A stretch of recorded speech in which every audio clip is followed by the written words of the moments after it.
Welcome to mid day debate. నేను విజయ్. రాష్ట్రంలో ప్రజారోగ్యంతో ఫార్మసీలు చెలగాటమాడుతున్నాయి. ఇబ్బడి ముబ్బడిగా వెలిసిన మెడికల్ షాపుల్లో నకిలీ మందుల దందా నడుస్తోంది. అనుమతులు లేకుండా నిర్వహిస్తున్న మెడికల్ షాపులు వేల సంఖ్యలో ఉన్నాయంటే అతిశయోక్తి కాదు. నిబంధనల ప్రకారం ప్రతి మెడికల్ షాపులో తప్పనిసరిగా 2 ఫార్మసిస్టులు ఉండాలి. అయినా ఎక్కడా ఫార్మసిస్టులు కానరారు. ఇక ప్రిస్క్రిప్షన్ లేకుండానే షెడ్యూల్ హెచ్ డ్రగ్స్ విక్రయిస్తున్న మెడికల్ షాపుల సంఖ్య వేలల్లో ఉంది. ప్రజల ప్రాణాలతో చెలగాటమాడుతున్న మెడికల్ దందాకు చెక్ పట్టడం ఎలా? ఇదే అంశాన్ని ఇవాల్టి మిడ్ డే డిబేట్లో చర్చిద్దాం.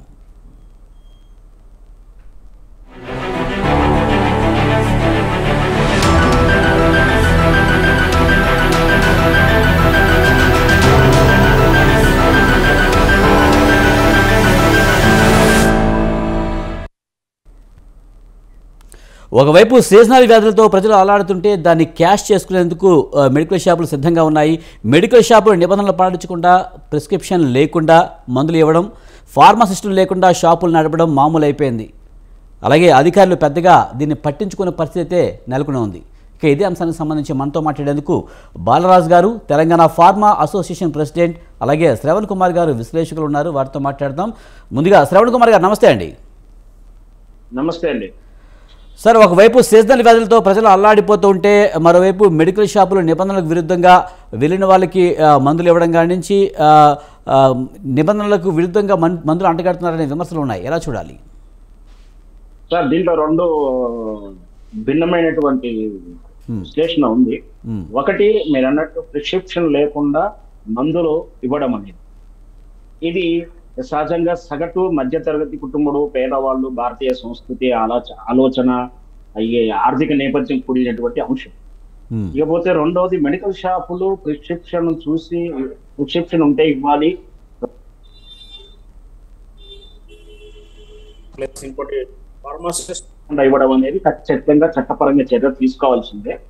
ఎందుకంటే నామకే వస్తే ఎవరో సర్టిఫికేట్ రెంట్కి తీసుకొచ్చుకొని అక్కడ వేలాడ తీస్తూ వాళ్ళు ఉన్నట్టుగా చెప్తూ వీళ్ళే అనుభవం ఇచ్చనో హాఫ్ నాలెడ్జ్ చూస్తున్నో ప్రిస్క్రిప్షన్స్ ప్రకారం లేకున్నా కూడా ఇవ్వడం, కానీ ప్రిస్క్రిప్షన్ ఉన్నా కూడా వీళ్ళకి నచ్చిన కంపెనీ, వీళ్ళ దగ్గర అవైలబిలిటీ కంపెనీ, వీళ్ళకి బెనిఫిట్ అయ్యే కంపెనీ ఇటువంటి మెడిసిన్స్ ఇవ్వడం అనేది అనుభవ రాహిత్యంతో గైడ్ లైన్ బేఖాతరు చేస్తూ, అంటే ముఖ్యంగా ఉదాహరణ చెప్పాలి అంటే ఈ నొప్పు గోళీలు కానీ పెయిన్ కిల్లర్స్ ఇట్లాంటివి వాడకూడదు, విస్తృతంగా వాడకూడదు. ముఖ్యంగా ఈ మధ్యకాలం వింటాను డోలో 650 టాబ్లెట్ విరివిగా వాడుతూ ఉన్నారు, విరివిగా ఇస్తా ఉన్నారు. అది హెవీ డోస్. అంటే సాధారణ వ్యక్తికి, ఏ వయసు వాళ్ళకు, ఎంత జ్వరానికి, ఏ ఇమ్యూనిటీ పవర్ కి ఎంత డోస్ ఇవ్వాలని ఒక అనుభవం అయినటువంటి సర్టిఫైడ్ వ్యక్తి, అంటే సో కాల్డ్ మనం సర్టిఫికేట్ డాక్టర్ అని ఇచ్చేవాళ్ళు. ఆ డాక్టర్లు రాయాలి ఇంత ఎంజీలు అని.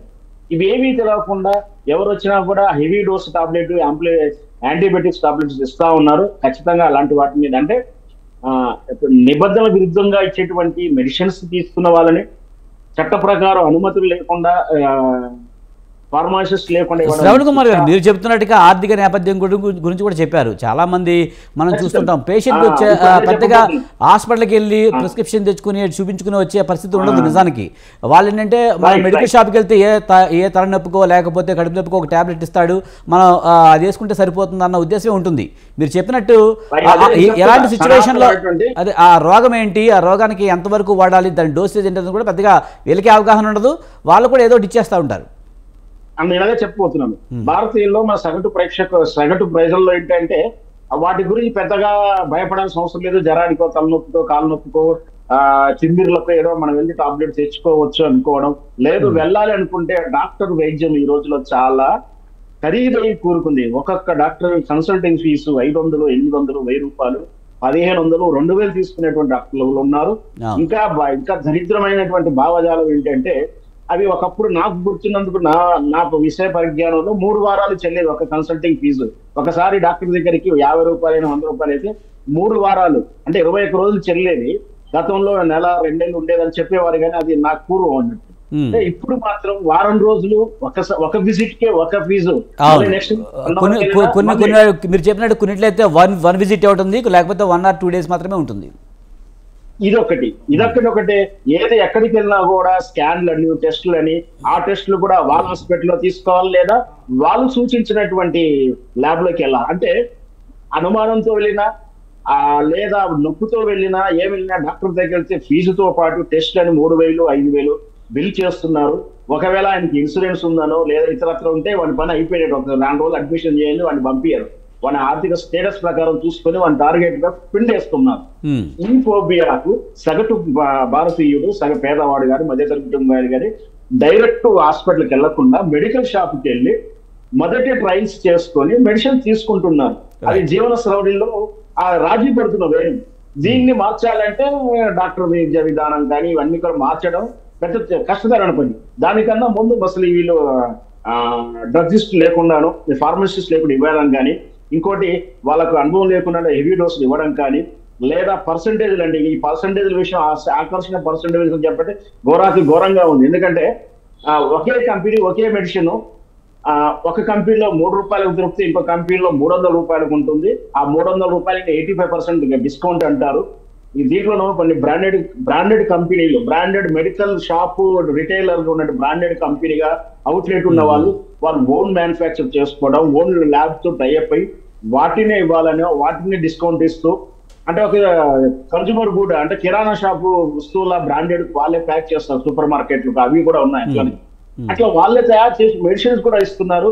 వీళ్ళు ఒక రకంగా ప్రభుత్వాలని శాసించే లేదా ప్రభుత్వాలను ప్రభావితం చేసేలా ఉంది. అంటే ప్రభుత్వ రాజకీయ పార్టీలకు ఫండ్స్ ఇచ్చేసి పలుకుబడితోటి ఈ బ్రాండెడ్ రిటైల్ షాపులు పెట్టేసి డిస్కౌంట్ పేరు మీద అనుభవం లేని వారి వ్యక్తుల చేత అంటే కెపాసిటీ మించినటువంటి మెడిసిన్స్, యాంటీబయాటిక్స్ ఇచ్చి ఆరోగ్య పరిస్థితి దిగజార్చేలా చేస్తున్నారు. రేపు పొద్దున ఏదైనా ప్రాబ్లం వచ్చినప్పుడు యాంటీబయాటికే పనిచేయని దస్తులో ఉంటుంది ఆ బాడీ, అంతవరకు వెళ్తుంది. దీన్ని కంట్రోల్ చేయాల్సిన అవసరం ఎంతైనా ఉంటుంది.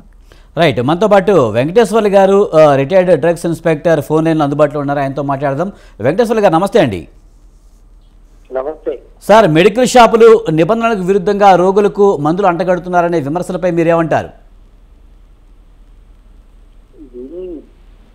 మందుల షాప్ లో నుంచి మందులు అనేది ఎప్పటి నుంచో సరఫరా జరుగుతున్నది, చాలా ఏళ్ల నుంచి. ఇప్పుడు కూడా జరుగుతున్నది. కాకపోతే ఏంటి అంటే డాక్టర్లు వాళ్ళ మందులు వాళ్ళు చేయించుకొని వాళ్ళే అమ్మించుకుంటారు, దాన్ని కాదనలేదు. వింటున్నారా? దానికి ఇంకా విషయాలకు వస్తే మందుల్ని ఏ విధంగా పంపిణీ చేయాలనే దాని మీద ప్రిస్క్రిప్షన్స్ అవసరం ఉన్నది. ఆ ప్రిస్క్రిప్షన్స్ డాక్టర్ అటాచ్డ్ ఉన్న కౌంటర్లు అన్నింటిలో కూడా ప్రిస్క్రిప్షన్స్ తోటే మందులు అమ్ముతా ఉన్నారు. ఈ స్టాండ్ రోడ్ సైడ్ ఉన్నది కొన్ని వితౌట్ ప్రిస్క్రిప్షన్ అమ్ముతున్నారు, కొంతమంది విత్ ప్రిస్క్రిప్షన్ అమ్ముతున్నారు. దీన్ని ఈ ఫార్మసిస్ట్ ఇంపార్టెన్స్ అనేది మొదటి నుంచి అవసరమైనప్పటికీ కూడా ఇంతకు ముందు తక్కువ నంబర్లో ఉండేవారు, ఇప్పుడు సరిపోను నంబర్లో ఉన్నారు. ఈ వీళ్ళను కట్టుదిట్టం చేయాలంటే ఫార్మసీ ఎట్లయితే మెడికల్ కౌన్సిల్ లో ఈ డాక్టర్లను ఎట్లా కట్టుదిట్టం చేసే పరిస్థితుల్లో ఫార్మసిస్టులను కూడా ఇది వాళ్ళను కట్టుదిట్టం చేసే పరిస్థితి ఉంది ఫార్మసిస్టులు. ఈ ఫార్మసీ కౌన్సిల్ వారు దీన్ని తీసుకొని ఒక కార్యాచరణ తయారు చేసి వాళ్ళు ఒకవేళ కనుక ఇది ముందు పడితే ఈ ఫార్మసిస్టుల పెడదాం కూడా తప్పే అవకాశం ఉంటుందండి. కానీ వెంకటేశ్వర గారు, నిజానికి ప్రిస్క్రిప్షన్ లేకుండా అయితే మందులు ఇవ్వకూడదు. కానీ చాలా చోట్ల ప్రిస్క్రిప్షన్ లేకపోయినా సరే పెద్ద పెద్ద రోగాలకు కూడా మెడికల్ షాప్లో ఉన్న వాళ్ళే ఇచ్చేస్తున్న పరిస్థితి కనిపిస్తుంది. వాళ్ళకి ఎలాంటి అనుభవం ఉండదు, ఆ మెడిసిన్ గురించి పూర్తిస్థాయి అవగాహన ఉండదు. అలాంటప్పుడు ఖచ్చితంగా రోగుల ప్రాణాలతో చెలగాటమాడుతున్నట్టుగానే మనం భావించాలి కదా. మరి ఇలాంటి వాళ్ళపై చర్యలు తీసుకోవాల్సిన అధికారులు చర్యలు తీసుకోలేకపోతున్నారు, పర్యవేక్షణలో లోపం ఉందని చెప్తున్నారు. ఎలా చూడాలి? అంటే ఇప్పుడు పర్యవేక్షణ లోపం అని అంటే దీనికి ప్రభుత్వం చేసే విషయం ఏంటంటే దానికి ఉన్న యజమానులకు దాని బాధ్యత ఎక్కువగా ఉంటుంది. ఫార్మసిస్టులు ఉన్నారా లేరా అని చూసుకోవాల్సింది యజమానులు. కానీ ఫార్మసిస్టులను అసలు వాళ్ళని కంట్రోల్ చేయాలని అంటే ఫార్మసీ కౌన్సిల్ వాళ్ళ దగ్గర నుంచి ఒక స్ట్రింజెంట్ యాక్టివిటీ కానీ మొదలు పెడితే అన్ని సెట్ అయిపోతుంది. ఈ వ్యవస్థను సెట్ చేయాలని ఎవరైనా అనుకున్నారు అనుకోండి, మీరు ఈ వ్యవస్థను పునరుద్ధరించాలనుకుంటే ఈ ఫార్మసిస్టులను ఫార్మసీ కౌన్సిల్ చేస్తుంది. వాళ్ళ యొక్క రిజిస్ట్రేషన్స్ కానీ రెన్యువల్స్ కానీ వాళ్ళ యొక్క యాక్షన్ అంటే వాళ్ళ దగ్గర ఈ పనిష్మెంటే వాళ్ళకి లేదు. ఓన్లీ ఓనర్స్ ఉండడం వల్ల వాళ్ళు తప్పించుకొని తిరుగుతున్నారు హ్యాపీగా. వాళ్ళ పేరు ఉన్నదనే కదా వీళ్ళ లైసెన్స్ మందులు అమ్మడానికి. వాళ్ళే లేకపోయినప్పుడు అది ఏం అర్థం ఉందని చెప్పండి. హాస్పిటల్ డాక్టర్ వెంకటేశ్వర గారు జరిగింది ఎట్లాంటి పద్ధతి ఉంటుందో ఇప్పుడు అట్లనే ఇది క్యాన్సరింగ్ జరుగుతుంది. దీన్ని అరికట్టాల్సిన రైట్ టైం వచ్చేసింది. ఇప్పుడు కావాల్సిందంటే గవర్నమెంట్ కొంచెం శ్రద్ధ తీసుకొని కౌన్సిల్ వారి చేత ఇవన్నీ చేపిస్తే తప్పనిసరిగా ఈ కంట్రోల్లోకి వచ్చే అవకాశం ఉంటుందండి. కానీ నిజానికి ఎప్పుడన్నా ఆ మెడికల్ షాపులు విజిట్ చేసినప్పుడు నిజంగా పేరు ఒకళ్ళు ఉంటుంది, ఆ మనిషి ఒకళ్ళు ఉంటారు. అలాంటి టైంలో కూడా వాళ్ళు ఆ షాపును రద్దు చేసే అవకాశం ఉండదా? అసలు ఈ మెడికల్ షాప్కి ఎలాంటి నిబంధనలు ఉండే అంటారు? మెడికల్ షాప్ కు ఉండడం అంటే వాళ్ళు ఒక జెన్యూన్ మ్యానుఫ్యాక్చరర్ కానీ ఒక డీలర్ దగ్గర నుంచి కొనుక్కొని రావాలి.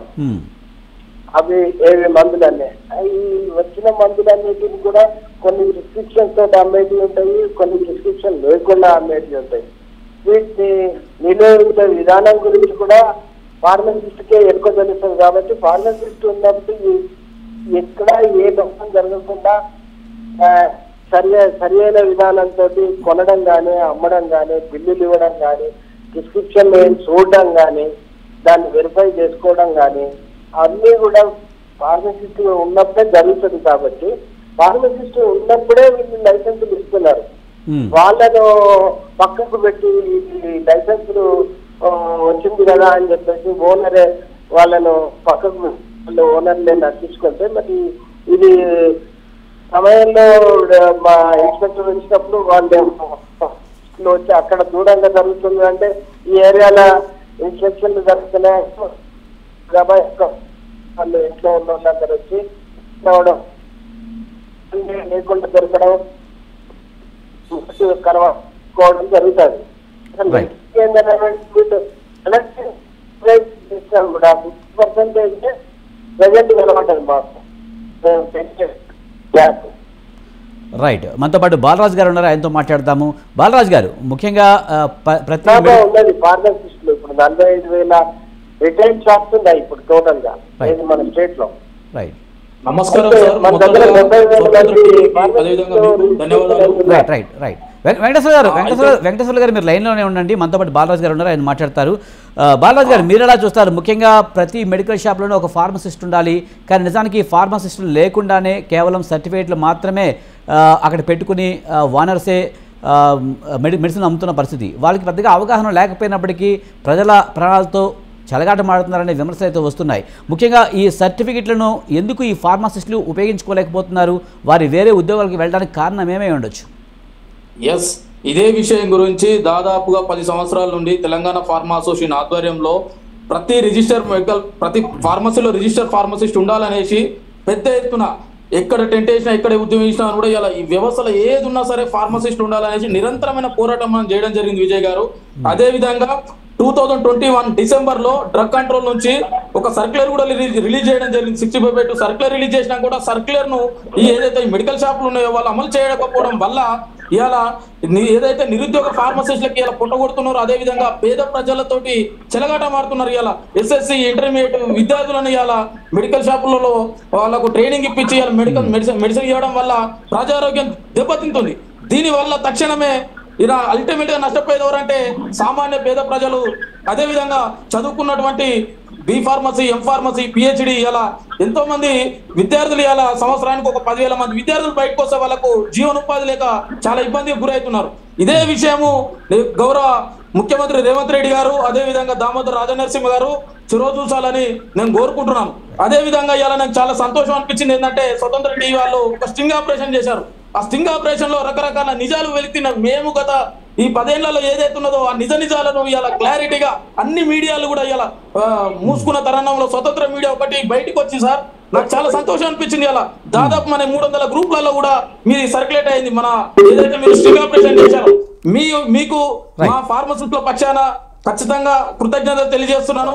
బాలరాజు గారు పర్టికులర్గా ఈ సర్టిఫికేట్లను వేరే మెడికల్ షాపులకి వీళ్ళు ఇవ్వడం, ఆ తర్వాత వాళ్ళు వేరే ఉద్యోగాలు చేసుకోవడం పరిపాటిగా మారిపోయిన పరిస్థితుల్లో మరి అలాంటి వాటిని క్యాన్సిల్ చేసే అవకాశం లేదంటారా? మరి దానికి ఏమి నిబంధనలు లేవంటారా? ఉంటుంది సార్. బాలరాజు గారు మీరు కొంచెం వెనక్కి ఉండి మాట్లాడండి, మీరు మొత్తం ఫ్రంట్కి వచ్చేసారు. Okay sir.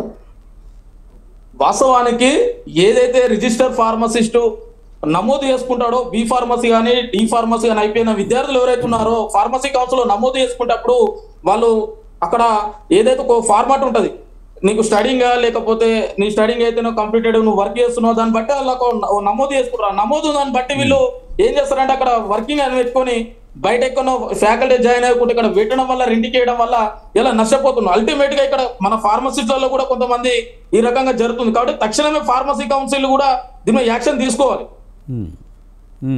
కానీ నిజానికి మనం చూస్తూ ఉంటాం చాలామంది పేషెంట్లు షాపులకి వెళ్ళి ఏదో ఒక ట్యాబ్లెట్ అడుగుతారు, ఆ ట్యాబ్లెట్ వాళ్ళు ఇచ్చేస్తుంటారు.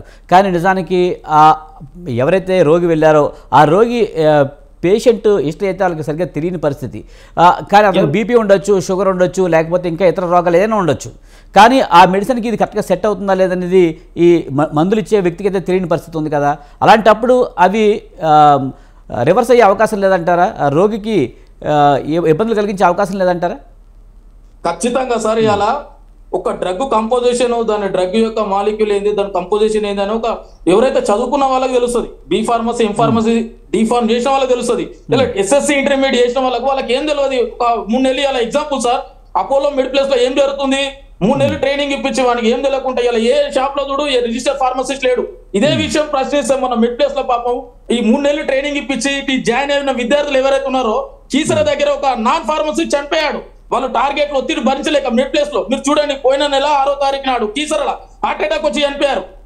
ఈ రకంగా ఎందుకంటే పాపం చదువులేని పిల్లల్ని ఎవరైతే 10,000కు 8,000కు తీసుకొచ్చి వాళ్ళ యొక్క ఆర్థిక లావాదేవీల కోసం, వాళ్ళ కార్పొరేట్ మాఫియా కోసం ఇలా ఇంత వీళ్ళ బలి చేసుకుంటా ఫార్మసిస్టులకైతే 30-40,000 జీతాలు ఇవ్వాల్సి వస్తుందని చెప్పేసి ఇలా 10th ఇంటర్మీడియట్ విద్యార్థులను తీసుకొచ్చి ఇలా చైన్ ఫార్మసీలో జాబులు పెట్టిస్తే ప్రతిరోజు వాళ్ళకు టార్గెట్ భరించలేక కీసరల సార్ పోయిన నెల 6వ తారీఖు నేను ఇదే విషయం డ్రగ్ కంట్రోల్ కమలాసన్ రెడ్డి గారు కూడా ఫిర్యాదు చేశాను. దాని గురించి ఎక్కువ నడుస్తుంది. ఖచ్చితంగా డూ ఆర్ డై సిచ్యువేషన్ నడుస్తుంది. ఇలా ఎందుకనంటే ఇలా తెలంగాణ రాష్ట్రంలో రిజిస్టర్ ఫార్మసిస్టులు ఎవరైతే ఉన్నారో ఏ ఒక్కరు కూడా హ్యాపీ లేరు సార్. ఎందుకనంటే ఇలా పిహెచ్డీలు పెద్ద చదువులు చదువుకొని గాడ్ గిఫ్ట్ సార్, ఏ ఉద్యోగం రాకపోయినా కూడా ఒక మెడికల్ షాప్ పెట్టుకుని బతకొచ్చు అనేది ఒక గాడ్ గిఫ్ట్ ఏదైతే ఉందో ఒక ఫార్మసీ కోర్సులో ఉంది. అలాంటి కోర్సును వీళ్ళు ఏం చేస్తారంటే ఈరోజు ఎవరైతే దళారులుగా ఒక సిండికేట్ ఏర్పడి ఈ మాఫియా ఏదైతుందో ఈ సర్టిఫికెట్లు రెండుకి తీసుకొని పెద్ద ఎత్తున వీళ్ళు ఆ రకంగా చేస్తున్నారు. కాబట్టి దయచేసి మీ స్వతంత్ర టీవీ తరఫు నుంచి కూడా నేను ఒకటి తెలుసుకుని ఏంటంటే ఇలా అన్ని ఛానళ్ళు ఏదైతే ఛానల్స్ అన్ని ఛానళ్ళు మూగపోయినా స్వతంత్ర టీవీ ఒకటి నాకు చాలా సంతోషం అనిపించింది.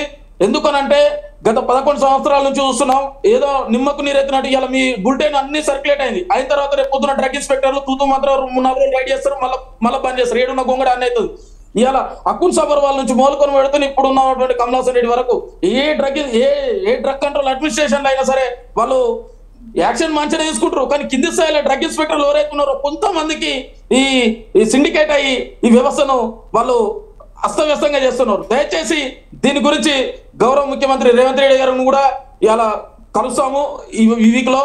గతంలో కూడా జీవో ఇచ్చినప్పుడు కూడా మా మీద భౌతిక దాడులు జరిగినాయి. మీరు ఎందుకు ఫార్మసిస్టుల పక్షాన కొట్లాడుతున్నారు అని అంటే, ఎస్ మేము సోమాజి కూడా ప్రెస్ క్లబ్ లో మీటింగ్ పెట్టినప్పుడు ఫార్మసిస్టుల కోసం ప్రాణాలు ఇవ్వడానికైనా సిద్ధమే అని చెప్పేసి స్టేట్మెంట్ ఇచ్చినాం సార్. ఆయనలో ఉన్నటువంటి హరీష్ రావు కూడా ఏం చేయలే. ఆయనలో ఉన్నటువంటి అప్పుడున్న ప్రీతి మీనా మేడం గారు కలిసాం, అప్పుడున్న మన అడ్మినిస్ట్రేషన్ ప్రీతి మీనా మేడం గారు కలిసి సర్క్యులర్ రిలీజ్ చేసింది. కానీ ఇంతవరకు సర్క్యులర్ మాత్రం 65 అమలు చేస్తలేదు. కాబట్టి ఖచ్చితంగా కూడా ఇలా ఏదైతే ఉన్నదో ఈ ఫార్మసిస్టులకు అన్యాయం జరుగుతుంది. ఈ అన్యాయం మీద ఖచ్చితంగా వాళ్ళకు లబ్ధి పొందాలంటే, వాళ్ళు చదువుకు నాణ్యత లభించాలంటే ఇలా ప్రభుత్వం చొరవ చూపాలని కోరుకుంటున్నాం సార్. బాలాజీ గారు, అలాగే కొన్ని మెడికల్ షాపులు అయితే ప్రిస్క్రిప్షన్లో ఉన్న మందులు ఇవ్వకుండా వాళ్ళు అనుకున్న వేరే బ్రాండ్స్, మరి కమిషన్లు ఇస్తారా ఏంటనేది మనకు తెలియదు, కానీ వేరే బ్రాండ్స్ అంటగడుతున్న పరిస్థితి అయితే కనిపిస్తుంది. ఇంతకుముందు శ్రవణ్ కుమార్ గారు అదే చెప్పారు. సార్ వీళ్ళది ఎట్లుంటది అంటే సార్, ఏదైతే వీళ్ళు మెడికల్ ట్రిప్ ఒక వ్యవస్థ ఉంటది, వీళ్ళకు వాళ్ళు డాక్టర్స్ కూడా వాళ్ళ మెడిసిన్ వాడాలని చెప్పేసి వీళ్ళకు గోవాకి తీసుకెళ్లి విందులు వినోదాలు, వీళ్ళకు ట్రిప్పులు ఇలా ఎట్లా జరుగుతుందంటే సార్, అతిపెద్ద మాఫియా ఏదైనా ఉందంటే మనకు మెడికల్ మాఫియా తర్వాతనే ఏదైనా. ఎందుకనంటే ఇలా అల్టిమేట్ గా బలేది వాళ్ళంటే సామాన్య పేదరికమైనటువంటి పేద ప్రజలు సార్. ఎందుకనంటే బలవంతంగా వానికి ఆ డోసు ఇవ్వడం వల్ల వానికి కిడ్నీ లివర్ మీద ఎఫెక్ట్ పడడం వల్ల ప్రజల ప్రాణాలకు నష్టం జరుగుతుంది. మొన్న కర్నూలులో ఒక ముసలావిడకు పారాసిటమాల్ టాబ్లెట్ అంటే దాని వల్ల వేరే టాబ్లెట్ ఇవ్వడం వల్ల ఆ ముసలావిడ చనిపోయింది సార్. ఇలా రెస్పాన్సిబిలిటీ ఎవరు? అదే ఒక ఫార్మసిస్ట్, రిజిస్టర్డ్ ఫార్మసిస్ట్ ఉంటే అక్కడ చనిపోకపో. నాన్ 10th ఇంటర్మీడియట్ అబ్బాయి కాబట్టి మెడిసిన్ ఇవ్వడం వల్ల చనిపోయాడు. కాబట్టి ఈ రకంగా వ్యవస్థలో ఈ లోపాలు అనేవి జరుగుతూనే ఉన్నాయి. కాబట్టి దీన్ని ఖచ్చితంగా యాక్షన్ తీసుకోవాలని కోరుకుంటున్నాం. అలాగే ఇంతకుముందు శ్రవణ్ కుమార్ గారు చెప్పినట్టు కూడా చాలామంది ఆర్థికంగా కూడా ఇబ్బంది పడే వాళ్ళు కూడా డాక్టర్ దగ్గరికి వెళ్ళాలంటే భయపడో లేకపోతే ఓపీ ఖర్చులు మిగిలిపోతాయన్న ఒక ఉద్దేశంతోనో కడుపు నొప్పే కదా తలనొప్పే కదా అని సింపుల్గా వెళ్ళిపోతూ ఉంటారు. మెడికల్ షాప్కి వెళ్ళి 2 ట్యాబ్లెట్లు వేసుకుంటూ ఉంటారు. ఆ డోసు ఎంత ఇస్తున్నారు ఏంటనేది తెలుసుకోరు, ఆ కంపెనీ ఏంటనేది తెలియదు. ఇలాంటి పరిస్థితుల్లో ఖచ్చితంగా ఈ రోగులు ఇబ్బందులు పడే పరిస్థితి ఉంటుంది కదా. ఎస్ ఖచ్చితంగా సార్. ఇంకొకటి ఏంటంటే ఇక్కడ మొన్న రీసెంట్ నాకు ఒక విషయంలో డ్రగ్ కంట్రోల్ కూడా అడ్మినిస్ట్రేషన్ వాళ్ళ యాక్సెప్ట్ చెప్పాలి. ఎందుకనంటే ఈ ఫేక్ ఏదైతే ఉందో సేమ్ బ్రాండ్ తోటి ఈ బాలానగర్ ఏరియాల, దిల్సుఖ్ నగర్ ఏరియాల ఈ ఫేక్ మెడిసిన్స్ అదే విధంగా ఒకే బ్యాచ్ తోటి తయారైన మెడిసిన్స్ కూడా ఆ ముఠాను కూడా అరెస్ట్ చేయడం జరిగింది. అదే విధంగా నిన్న మన వరంగల్లో రోహిణి హాస్పిటల్ ఘటన మీకు తెలిసే ఉంటుంది. రోహిణి హాస్పిటల్లో అది మొత్తం ఎక్స్పైర్ అయిన మందులు విచ్చల వీడియో కుప్పలు తెప్పలు. అక్కడ మన టీం కూడా మొత్తం టీం రైడింగ్ లో దొరికిపోతే ఇంతవరకు సీజ్ చేయలే. ఆ హాస్పిటల్ ఏదైతే ఉందో ఇంతవరకు సీజ్ చేయలేదు. ఎక్స్పైరీ మెడిసిన్స్ వచ్చినాయి మొత్తం. రోహిణి హాస్పిటల్ వరంగల్ మన ఈ 1 వీక్ గ్యాప్ లో మన అక్కడ వరంగల్ జిల్లా అధ్యక్షులు మన రాధాకృష్ణన్ గాని బత్తిని సత్యనారాయణ గారు వాళ్ళు చాలా యాక్టివ్ అక్కడ ఒక స్టింగ్ ఆపరేషన్ చేస్తే మొత్తం ఎక్స్పైరీ మెడిసిన్ బయట పడి ఇలా ఎక్స్పైరీ మెడిసిన్స్ ఇవ్వడం వల్ల అల్టిమేట్ గా నష్టపోయేవారు సామాన్య పేద ప్రజలు. రైట్. శ్రవణ్ కుమార్ గారు, నిజంగా ప్రజల్లో కూడా అవగాహన రావాల్సిన అవసరం ఉందంటారా? ఏ ట్యాబ్లెట్ పెడితే ఆ ట్యాబ్లెట్ వేసుకోవడం వలన ఆరోగ్యానికి హానికరమైన విషయం తెలిసినా కూడా ఎందుకు పూర్తి స్థాయిలో అవగాహన కలగడం లేదంటారు వాళ్ళకి? ఖచ్చితంగా అండి. వాళ్ళకి ఏంటంటే ముఖ్యంగా ఈ ఆర్థిక స్తోమతలే ఎక్కువ. ఎందుకంటే డాక్టర్ దగ్గరికి వెళ్ళాలంటే భయం. వాడు లేని అండగడతాడేమో, ఫీజులు కట్టాలి, టెస్టులు రాస్తాడు, ఒక టాబ్లెట్ వేసుకుంటే 10 రూపాయలతో వేసుకుంటే ప్రయోగం చేద్దాం, 2 రోజులు చూద్దాం, 3వ రోజు పోదామని. దీనికి వాళ్ళలో అవగాహన కల్పించాల్సిన బాధ్యత ఏంటంటే ప్రభుత్వాలది ఉంది. వాస్తవానికి ఈ చిన్న కాంప్లైంట్స్ కు ప్రభుత్వ బస్తీ దవాఖానకు వెళ్ళవచ్చు. కానీ బస్తీ దవాఖానాల్లో ఉన్న అవైలబిలిటీ ఎంత, యాక్సెసిబిలిటీ ఎంత, ఉన్న వాటి ఫెసిలిటీస్ ఉన్నాయా లేవా అనేది భగవంతుడికి ఎరక. ఎందుకంటే గతంలో గతపాలంటే తెలంగాణ రాకముందు చెప్పినప్పుడు విధానాలు వేరు. తెలంగాణ వచ్చేది కొంత బస్తీ దవాఖానలు అనేది కొంత ఏర్పాటు చేసేది. ప్రభుత్వాన్ని హాస్పిటల్కి వెళ్ళాలంటే భయం. మన గతంలో కూడా చూసాం. నేను రాదు బిడ్డో మన సర్కారు దవాఖాన అంటే ఎందుకు అంటే ఇంతకు రాజకీయ నాయకులు కూడా వాళ్ళ పిల్లలని ప్రభుత్వ స్కూల్లో చదివించారు, వాళ్ళు ప్రభుత్వ హాస్పిటల్లో జాయిన్ అవ్వరు, వాళ్ళు పోయి ప్రైవేట్ హాస్పిటల్లో తీసుకుంటారు. అంటే ప్రభుత్వాల మీద నమ్మకం లేదు. ప్రైవేట్కి వెళ్ళాలంటే దోపిడీ భయం. మరి మెడికల్ షాప్ కు శరణు గోరకు ఏం చేస్తారు ప్రజలు? తప్పదు. ఎందుకంటే ఇవి అందరి వైద్యం అయిపోయింది, విద్య అందకుండా అయిపోయింది, వైద్యం అందకుండా అయిపోయింది. దీనిలో ముఖ్యంగా ఏంటంటే ఈ మెడికల్ మాఫియా చేస్తున్నటువంటి డూప్లికేట్ మందు కానీ లేదా ఈ బ్రాండెడ్ కాకుండా జెనెటిక్ మందులు అంటాం వాటిని. జెనెటిక్ మందుల వల్ల ఉపయోగాలు ఉన్నా కూడా తక్కువ ధరకు వస్తుంది చెప్పి హెవీ డోసులు వాడడం అనేది అవేర్నెస్ క్రియేట్ చేయాలి ప్రజల్లో. అంటే ప్రతిదానికి యాంప్లిసిన్ కానీ యాంటీబయాటిక్ కానీ వాడకుండా ముఖ్యంగా హోమ్ టిప్స్ అలవాటు చేసుకోవాలి. చిన్న వాటికి హోమ్ టిప్స్ ఇంట్లో ఉండే పసుపు ఇట్లాంటి వాటితోటను లేదా ఓమా వాటర్ తోటో ఇట్లాంటి హోమ్ టిప్స్ అన్ని ఉన్నాయి. సనాతన ధర్మం ఉంది. కానీ నిజానికి శ్రవణ్ కుమార్ గారు మీరు చెప్తున్నారు పసుపు లాంటివి అలాంటివన్నీ వాడొచ్చు అని చెప్తున్నారు. మంచిదే, నిజానికి అయితే మంచిదే. కానీ వెంటనే రిలీఫ్ కోసం కోరుకుంటున్నారు కదా, వెంటనే రిలీఫ్ కోసం కోరుకుంటున్నారు. మెడిసిన్ అలా వెళ్ళి ఇలా టాబ్లెట్ తీసుకుంటే తలకే పడిపోతుంది. ఇంకొకటి డాక్టర్కి వెళ్ళి కూడా డాక్టర్ ఏ మందులు రాయాలి పేషెంట్ చెప్తే దానికి వచ్చింది నాలెడ్జ్. నువ్వు టెస్ట్ రాసావని ఆయనే అడుగుతాడు. పోయినాక డాక్టర్ దగ్గరికి వెళ్ళాక నువ్వు ఈ టెస్టులు రాయి, నువ్వు నాకు ఈ మెడిసిన్ రాసినావు, ఇవి హాఫ్ నాలెడ్జ్ అడుగుతుంటాడు. అంటే పెద్దవాళ్ళు ఇంట్లో చెప్పే పెద్ద మనుషులు ఉమ్మడి కుటుంబాలకు పోవడం, ఆ హోమ్ టిప్స్ అయినటువంటి ఇంట్లో దొరికే దినుసులే, బయట దినుసులు ఆయుర్వేదం చెట్ల ఆయుర్వేదం మనకు అవసరం లేదు. పసుపు జీలకర్ర ఇట్లాంటి వాటితోటి మనం ఉపశమనం పొందొచ్చు అన్న అవగాహన లేకుండా అది ఉన్నా నమ్మకుండా దాని మీద టైం వేస్ట్ చేయొద్దు, వెంటనే వెళ్ళి ఒక టాబ్లెట్ తెచ్చుకేసుకుంటే అయిపోతుందంటే వీళ్ళు వెళ్ళగానే మీరు ఎప్పటికైనా ఇంతవరకు వెళ్ళండి. ఇప్పుడు నేను కూడా రమ్మని వస్తాను. ఏ మెడికల్ షాప్కి వెళ్ళినా కూడా ఒక టాబ్లెటే తెచ్చి పరిస్థితులు ఇయ్యాడు. కాంబినేషన్ 2, 3 ఒక పూటకు టిఫిన్ లాంటి పదార్థాలు 3, 4 టాబ్లెట్ కలిపిస్తాడు. ఏం చెప్పండి, ఏదని చెప్పండి. హెవీ డోస్ ఇస్తాడు, హెవీ డోస్ కు మళ్ళీ గ్యాస్ ప్రాబ్లం రాకుండా గ్యాస్ టాబ్లెట్స్ మళ్ళీ ఒకటి ఇస్తాడు. అంటే బాడీకి అవసరం లేని అన్ని కూడా వాళ్ళు ఒక 4-5 కాంబినేషన్ కలిపేసి ఏంటంటే, నేను నా స్వయానుభవం ఒకసారి మా పాప హాస్పిటల్ చిన్నప్పుడు వెళ్ళినప్పుడు ఆ డాక్టర్ రాశాడు, మోషన్ క్యాప్సూల్ రాశాడు, మోషన్ టానిక్ రాశాడు, మోషన్ ఇంజెక్షన్ ఇచ్చాడు. అన్ని మోషన్ అంటే ఈ 4 ఏదైనా ఒక రాయి తగులుతుంది, మోషన్ కంట్రోల్ అవుతుంది. నాకు అవగాహన ఉంది కాబట్టి ఇస్తున్నప్పుడు మెడికల్ షాప్ అడిగాను, ఇవన్నీ ఏంటి అన్నా అన్నాడు. ఏం చెప్తావు అన్నాయా అన్నాడు. సో నేను అవన్నీ క్యాన్సిల్ చేసి ఖాళీ సిరప్ తెచ్చుకొని వచ్చేసాను. అంటే డాక్టర్లు కూడా రాయడం కూడా ఆ విధంగానే రాస్తున్నారు. టాబ్లెట్లు, ఇంజక్షన్లు, సిరప్లు ఇవన్నీ కూడా ఏదన్నా ఒక రాయి తగులుతుంటే కంట్రోల్ అవుతుంది. అలా కాకుండా మెడిసిన్ హెవీ అంటే పేషెంట్ యొక్క ఇమ్యూనిటీ పవర్ బట్టి, వాళ్ళ వయసును బట్టి, వాళ్ళని బట్టి డాక్టర్లు రాయడం కూడా మానేశారు. వాళ్ళకు టార్గెట్ ఉంటుంది. ముఖ్యంగా బ్రాండెడ్ కార్పొరేట్ హాస్పిటల్లో శాలరీస్ ఇచ్చుకుంటూ ఒక డిపార్ట్మెంట్, ఉదాహరణకు ఆర్థోపెడిక్ డాక్టర్ తీసుకుంటే ఆయనకు 1,00,000, 2 లక్షలు జీతం ఇస్తూ మీరు నెలకు 50 లక్షలు మా హాస్పిటల్ బిజినెస్ ఇవ్వాలి, మీరు 30 లక్షలు బిజినెస్ ఇవ్వాలని టార్గెట్ ఇస్తారు. టార్గెట్ ఫిల్ కాకపోతే అతను తీసేస్తారు. ఇది కూడా ఒక బిజినెస్ లా తయారైంది. ఇది కూడా ఒక మార్కెటింగ్ స్ట్రాటజీకి అయిపోయింది. వాళ్ళు చెప్పిన మెడిసిన్ రాయాలి. ఇవన్నీ వెళ్ళేసరికి సామాన్యుడు అక్కడికి వెళ్ళడానికి మానేస్తున్నాడు, మెడికల్ షాప్లకు వెళ్తున్నాడు.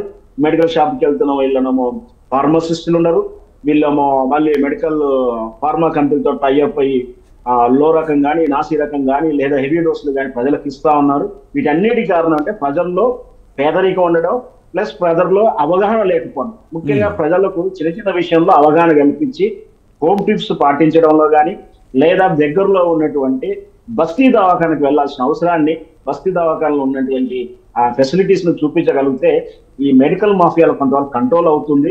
ఈ మెడికల్ షాప్కి వెళ్లే విధానం తగ్గుతుంది, లేదా డాక్టర్లు కార్పొరేట్ హాస్పిటల్కి వెళ్లాల్సిన అవసరం లేకుండా ఉంటుంది.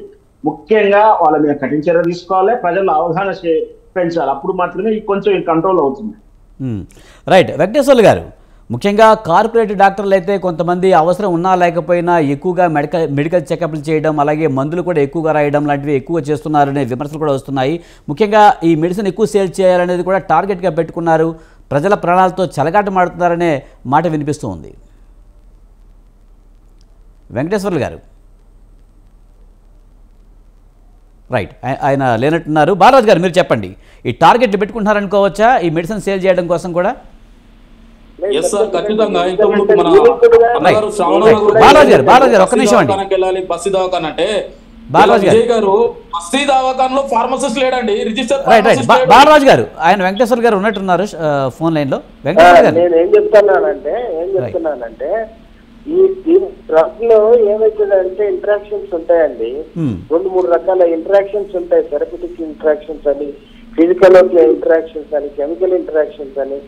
ఈ 4-5 అక్కర రాని అక్కడికి వచ్చింది అని ఏదైతే మాట్లాడుతున్నారో, ఇన్ని రకాల చాలా రకాల మందులు, 10 రకాల మందులు వాడడం అవసరమా అన్నప్పుడు యాక్చువల్ గా ఫార్మసిస్ట్ ఉంటే ఫార్మసిస్ట్ గా నాలెడ్జ్ ఉంటది అనమాట. ఏది కరెక్ట్. ఇప్పుడు అడ్వాన్స్డ్ కూడా ఫార్మసీ వచ్చింది, లేకపోతే హాస్పిటల్ ఫార్మసీ అని. కోర్సెస్ ఫార్మసీలో కూడా ఫర్దర్ ఇంటరాక్షన్స్ కాదు, డాక్టర్ కు అడ్వైజ్ చేసే పరిస్థితిలో కూడా ఇప్పుడు ఫార్మసీ కోర్స్ ఉంది. దీన్ని ఎంకరేజ్ చేయాల్సిన అవసరం పోయింది. ఎవరు పట్టించుకోవట్లేదు దీన్ని. ఎవరు ఏ సంస్థ వాళ్ళు వీళ్ళందరూ కలిసి పనిచేయాలని అడిగే పరిస్థితిలో ఉన్నది చెప్పండి. లేదు కదా. ఎవరు ప్రజలందరూ ఎక్కడి నుంచో లేకమే ఇవన్నీ అడిగే పరిస్థితి ఉంది. ప్రభుత్వాలకు ఇవన్నీ కూడా తెలుసుకోవాలి. ఈ ప్రొఫెషన్ లో జరుగుతున్న అవకతవకల్ని ఎలా సవరించాలి, ఒక కమిషన్ ఒక పరిస్థితిలో ఒక నలుగురిని వేసి విచారించి వీటిని సవరించాల్సిన బాధ్యత గవర్నమెంట్ మీద ఉన్నది. ఇప్పుడు కావలసినంత శక్తి ఉంది. ఏది ఫార్మసీ సంబంధించిన వాళ్ళు చాలా మంది ఉన్నారు. ఫార్మసీ గురించి ఏదన్నా వాళ్ళని జరగమని. రైట్. వెంకటేశ్వర గారు, ముఖ్యంగా మెడికల్ షాప్స్లో మనం చూస్తూ ఉంటాము, ఆఫర్లు పెడుతూ ఉంటాయి. ఈ మధ్యన పాయింట్స్ అని 10%. ఉన్నాయి. 10%, 15% కూడా పాయింట్స్ అంటూ కూడా బయట వాళ్ళని ఎడిట్ ఎలా చేస్తున్నాయి కదా కొన్ని మెడికల్ షాప్స్. మరి అది ఎంతవరకు కరెక్ట్ అంటారు? ఏమంటారు? ముఖ్యంగా ఈ మధ్యన మెడికల్ షాప్స్ కొన్ని పాయింట్ల పేరుతోనో లేకపోతే డిస్కౌంట్ల పేరుతోనో అట్రాక్ట్ చేస్తున్నాయి, ఎడిట్ అయ్యేలా చేస్తున్నాయి. ఇది కరెక్ట్ అంటారా? ఇంకొకటి ఉంది సార్, కూడా కరెక్ట్ కాదు. అసలు డిస్కౌంట్స్ అనేది 80% unethical practice. It is basically unethical practice.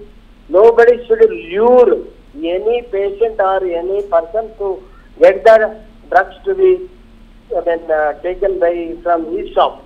Pharmacist ethics lo ఇది against to the ethics. ఏది డిస్కౌంట్ ఇచ్చి నా దగ్గర రా కొనుక్కోపో అని చెప్పడం అనేది against to the ethics.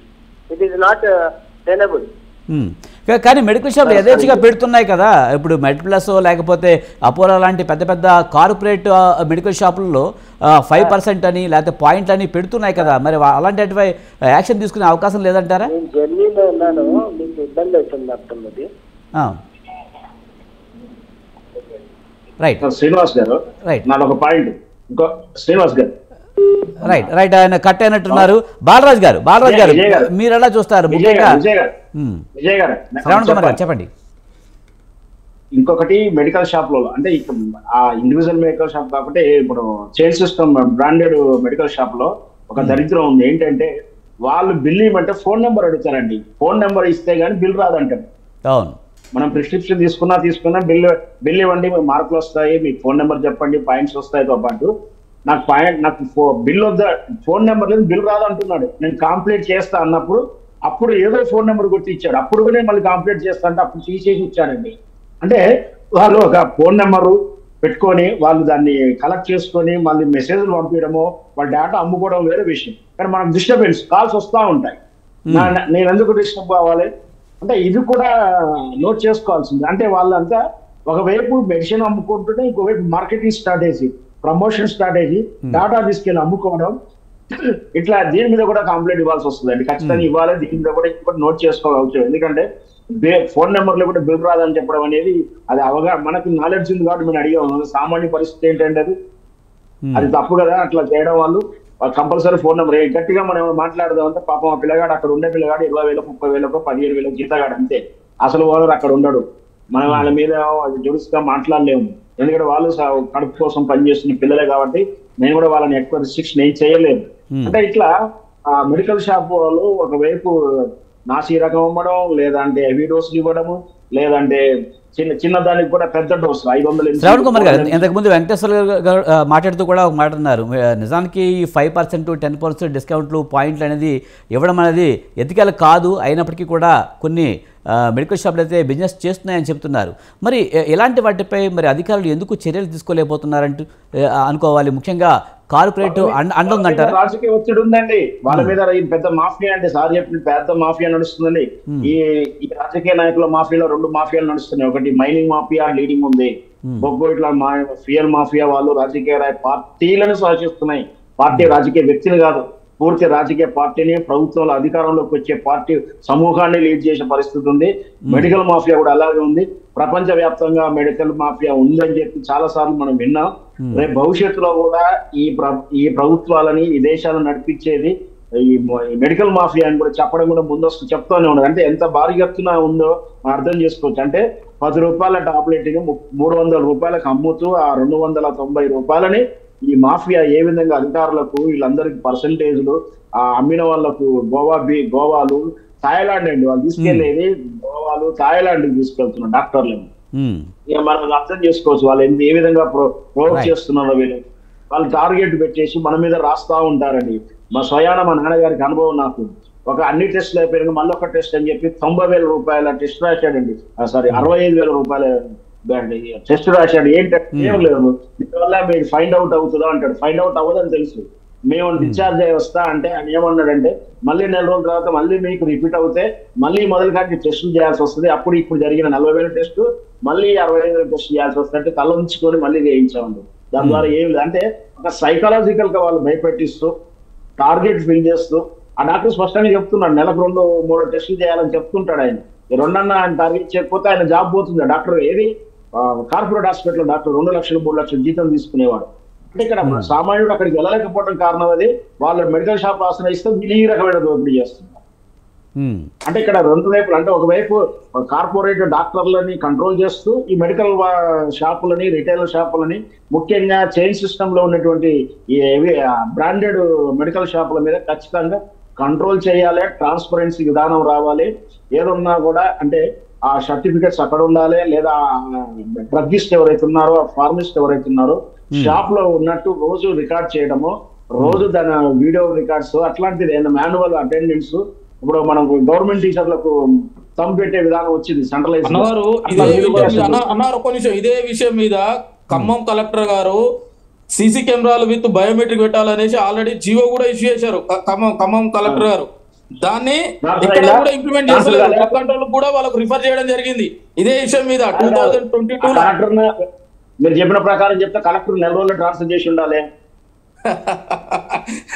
అయిందా ట్రాన్స్ఫర్ అయ్యిందా? విషయం ఏంటంటే అన్నగారు ఇక్కడ జరుగుతుంది ఏంటంటే మొత్తానికి అల్టిమేట్ గా ఎవరైతే మాఫియా కింగ్లు ఎవరైతే ఉన్నారో ఏలే వాళ్ళు ఎవరైతే ఉన్నారో ఈ యొక్క కాలేజీను ఒక 4 కాలేజీని పట్టుకొని ఆ పీసీ సర్టిఫికేట్లు కిరాయి తెచ్చుకొని వాళ్ళకి 10,000 రూపాయలు ఇచ్చుకొని డైరెక్ట్ కొత్త చైన్ ఫార్మసీలు వస్తున్నాయి. రోజుకో కొత్త చైన్ ఫార్మసీలు వస్తున్నాయి. వాడు ఏం చేస్తుండు, చీప్ ప్రొడక్ట్ అక్కడ బద్ది మన హర్యానా అటు సైడ్ మొత్తం చీప్ ప్రొడక్ట్స్ తీసుకొచ్చి దాని దాన్ని చేంజ్ చేసి ఇక్కడ అమ్ముతున్నారు.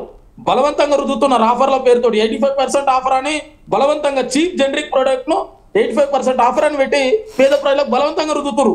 అల్టిమేట్ గా ఇలా లాభపడేది ఎవరు? ఈ కార్పొరేట్ మెడికల్ మాఫియా కింగులు. ఇలా నష్టపోయేదెవరు? సామాన్య పేద ప్రజలు. ఇవాళ కూటికి గతి లేక తిననీకి తిండి లేక రోగము నొప్పి వచ్చి ఒక పొద్దున పని వేసి సాయంత్రం వరకు కాళ్ళ నొప్పులు వస్తున్నాయి, తలకాయ నొప్పులు వస్తుంది అని చెప్పేసి ఇవాళ మెడికల్ షాప్ కు పోతే ఇవాళ పేద ప్రజల రక్తం తాగుతారు ఈ మెడికల్ మాఫియా ఎవరైతే ఉన్నారో. వాళ్ళ ఆర్థిక కోసం వాళ్ళ ఎదుగుదల కోసం ఇవాళ కొంతమంది సిండికేట్ ఇవాళ ప్రభుత్వంతో విచ్చలవిడిగా అవినీతి విచ్చలవిడితే కార్పొరేట్ ఎక్కడ చూసినా ఈ విషయంలో మాత్రం ఖచ్చితంగా మాత్రం చర్య తీసుకోవాలి. రైట్ బాలాజీ గారు, ముఖ్యంగా కార్పొరేట్ మాఫియా అంటున్నారు నిజమే, కానీ ఈ మాఫియాని అరికట్టడం ఎలా? ముఖ్యంగా ఇంతకుముందు శ్రవణ్ కుమార్ గారు చెప్తూ కూడా మాట అన్నారు, రేవంత్ రెడ్డి గారు ఏదైతే అసైన్ ల్యాండ్స్ కబ్జా చేసి హైడ్రాని ఏది పెట్టారో ఈ ఫార్మాలో కూడా ఒక వింగ్ ఏర్పాటు చేయాలని నేను కోరుకుంటున్నాను. ఒక వింగ్ ఏర్పాటు చేసేసి సపరేట్ డ్రగ్ కంట్రోల్ తో అనుసంధానంగా ఒక వింగ్ ఏర్పాటు చేసి ఎక్కడికక్కడ ఒక ఎస్ఓటి టైప్ లా వాళ్ళకు ఒక ఇంటెలిజెన్స్ మంచి ఇంటెలిజెన్స్ పెట్టుకొని అరికడితే తప్ప గానీ అరికట్టని మాఫియా ఇది పెద్ద మాఫియా. ఈ మాఫియాని అరికట్టాలంటే అలాంటి వింగ్ ఒకటి ఏర్పాటు చేస్తేనే అవుతుంది సార్. రైట్ బాలరాజు గారు, ముఖ్యంగా మనం చూస్తూ ఉంటాం చాలా ప్రభుత్వ ఆసుపత్రులకి మనం వెళ్తూ ఉంటాము. అక్కడికి వెళ్ళిన తర్వాత అక్కడ పరిస్థితులు ఎలా ఉంటాయో మనకు తెలుసు. అక్కడ ఏమీ కావాల్సిన మందులు ఉండవు. ఏదైతే కాస్ట్ ఎక్కువ ఉంటుందో అది కార్పొరేట్ హాస్పిటల్లో కార్పొరేట్ మెడికల్ షాప్లోనే దొరికే పరిస్థితి.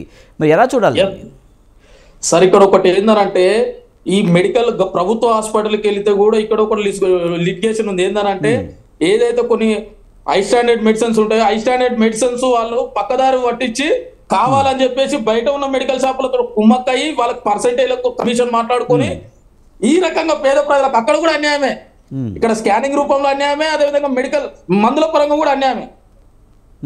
ఇదే విషయం నేను దాదాపు సార్ 33 జిల్లాలలో ప్రతి ఒక్క జిల్లాలలో మన ఇన్ఫర్మేషన్ యాక్ట్ కింద మొత్తం వెలికి తీయడం జరిగింది సార్.